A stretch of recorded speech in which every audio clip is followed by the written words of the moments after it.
जितने भी हिंदुस्तान में हिंदू हैं वो एक हो जाएं। पर मुसलमान की एक टीम ने मिल करके गैंग बना करके मेरा रास्ता भी रोका है, पत्थर भी मारा है। मैं भी मुसलमान हूँ और मैंने बहुत झेला है मुसलमानों की गालियाँ। उदयपुर की घटना का न्यूज़ हम सबने सुना, पूरे भारत ने सुना है। बहुत बुरा लगा सुन करके, और ये कोई नई बात या नया एटीट्यूड जिहादियों का दिखाई नहीं दिया है। This kind of obnoxious nature for every citizen. बहुत बुरा लगा है, बहुत ही बुरा लगा है। इवन मैं मुस्लिम होकर के भी मैं पिछले 5 साल से, जब से मैंने भारतीय जनता पार्टी मैंने ज्वाइन की, तब से मैं गालियाँ सुन रही हूँ, और गंदी से गंदी, सड़ी से सड़ी गालियाँ सुन रही हूँ। कई बार रेप और मर्डर की धमकियाँ भी सुन चुकी हूँ। कई बार घर के नीचे अविरोध भी देखा है, कई बार अपने चैम्बर के नीचे भी अविरोध देखा है। कई बार मुसलमान की एक टीम ने मिल करके गैंग बना करके मेरा रास्ता भी रोका है, पत्थर भी मारा है मेरी गाड़ियों पर। मुझे ऐसा लगता है कि इन जिहादियों को एक क्रिमिनल के तरीके से देखना चाहिए। किसी किसान का अपना एक व्यक्तिगत मामला होता है कि वो किसको सपोर्ट करेगा और किसको नहीं सपोर्ट करेगा।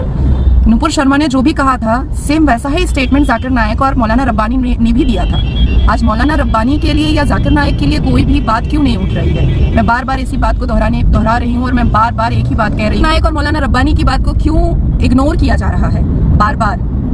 जो घटना उदयपुर की हुई है वो नागवार है, वो अनएक्सेप्टेड है, अनपैर्डनेबल सिन है, जिसको हम कभी भी एक्सेप्ट नहीं कर सकते हैं। लेकिन अब बात क्योंकि खुल के आ चुकी है उदयपुर के इस इंसिडेंट से, इस नागवार इंसिडेंट से, तो मुझे लगता है कि सेंट्रल गवर्नमेंट को इस बारे में बहुत ही गौर से सोचना चाहिए। जिहादी का मैं फिर कहूंगी कि जिहादियों की पूरी गैंग है मुसलमानों की, जो मुझे मुस्लिम होते हुए भी मुझे बहुत ज्यादा उन लोगों ने डिफेम किया है, बहुत ज्यादा मुझे मलाइन करने की कोशिश की है। हर रोज अगर आप मेरे सोशल साइट पर जाइएगा, मेरे फेसबुक अकाउंट पर जाइएगा और आप कमेंट में जाइएगा, तो आप देखिएगा कि कितने सारे मुसलमान लड़के हैं जो गंदी गंदी गालियां देते हैं। ये ना वक्त आया है कि जितने भी हिंदुस्तान में हिंदू हैं वो एक हो जाए।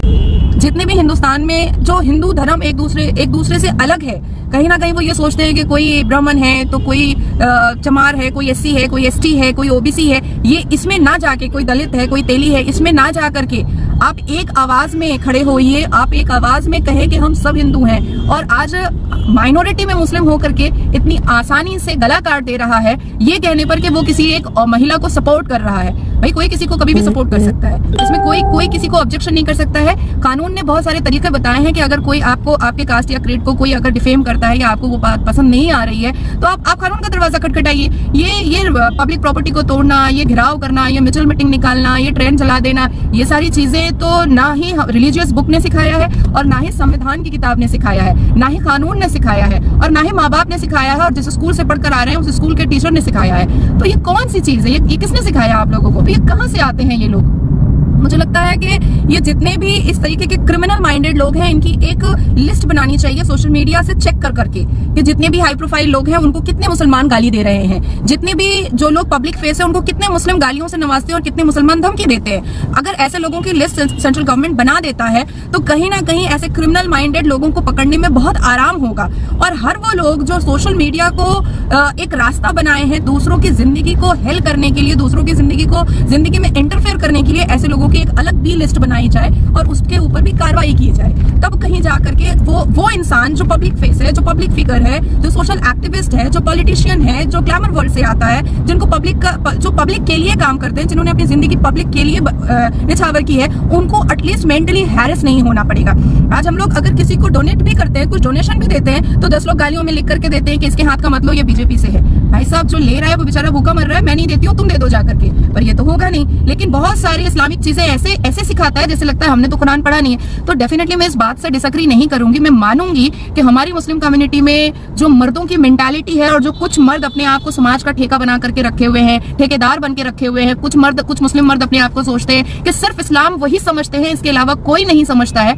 ऐसे लोगों को इमीडिएट अरेस्ट करने की जरूरत है। मुझे ऐसा लगता है कि आज अगर सेंट्रल गवर्नमेंट ने एक स्ट्रिक्ट और अप्रोप्रिएट लीगल एक्शन अगर ऐसे मुसलमानों पर नहीं लिया, तो आने वाले वक्त में सिर्फ हिंदू ही नहीं, शरीफ मुसलमान और जो पढ़े लिखे मुस्लिम हैं, जो लिबरल मुस्लिम हैं, जो हर धर्मों से मोहब्बत करते हैं, जिनके एक्वेंटेंस, जिनके फ्रेंड्स, जिनके रिलेशन हिंदुओं से भी हैं, उनके जान को भी बहुत बहुत खतरा है। उनका जान भी कहीं ना कहीं खतरे में भरा हुआ है कि उदयपुर में जो घटना मैंने देखी और उदयपुर का जो न्यूज मैंने देखा वो दिल दहलाने वाला ही न्यूज था और डर का न्यूज है। वाकई में सिर्फ हिंदू नहीं डरे हैं, मैं फिर बोल रही हूँ कि सिर्फ हिंदू नहीं डरे हैं, हम जैसे मुसलमान भी डरे हैं, जिनको पूजा करने में कोई प्रॉब्लम नहीं है, जिनको हिंदुओं से रिश्ता रखने में कोई प्रॉब्लम नहीं है, जिनको दिवाली मनाने में कोई प्रॉब्लम नहीं है, जिनको दुर्गा पूजा में जाकर के अंजलि देने में कोई प्रॉब्लम नहीं है, ऐसे मुसलमानों को का भी जान अब खतरे में आ चुका है। क्योंकि हमारे मुसलमानों में औरतें इतनी डायबॉलिक माइंड और इतनी क्रिमिनल माइंडेड नहीं होती हैं, लेकिन हमारे मुस्लिम कम्युनिटी में कुछ ऐसे मर्द हैं जो दाढ़ी टोपी में ये खुद को समझते हैं कि वो समाज के बहुत बड़े ठेकेदार हैं और उनकी बदौलत ही इस्लाम बचा हुआ है। वो अगर ये सब कुछ नहीं करेंगे तो इस्लाम खतरे में आ जाएगा। और हर बात पे इस्लाम ही क्यों खतरे में आ जाएगा भाई? कभी हिंदू ने तो नहीं कहा कि हमारा हिंदू धर्म खतरे में आ जाएगा, कभी क्रिश्चियन ने नहीं कहा कि हमारा क्रिश्चियनिटी खतरे में आ जाएगा, कभी जैन ने नहीं कहा, कभी बुद्ध ने नहीं कहा। कोई धर्म नहीं कहता है कि उनका रिलीजन जो है वो खतरे में आ जाएगा। हमेशा इस्लाम में मुसलमान ही क्यों कहते हैं कि हमारा इस्लाम खतरे में आ जाएगा? क्या एक्चुअली में हमारा इस्लाम इतना कमजोर है? मुझे बहुत अफसोस हुआ है, मुझे बहुत दर्द हुआ है, मुझे बहुत बुरा लगा है, क्योंकि मैं भी मुसलमान हूँ और मैंने बहुत झेला है मुसलमानों की गालियां बीजेपी ज्वाइन करने की वजह से, बहुत झेला है, आज भी झेल रही हूँ। पर मुझे पूरी उम्मीद है अपने कानून पर और मोदी जी की सरकार पर, सेंट्रल गवर्नमेंट पे मुझे बहुत उम्मीद है, मुझे जुडिशरी पर बहुत उम्मीद है, मुझे भारत के संविधान पर बहुत उम्मीद है।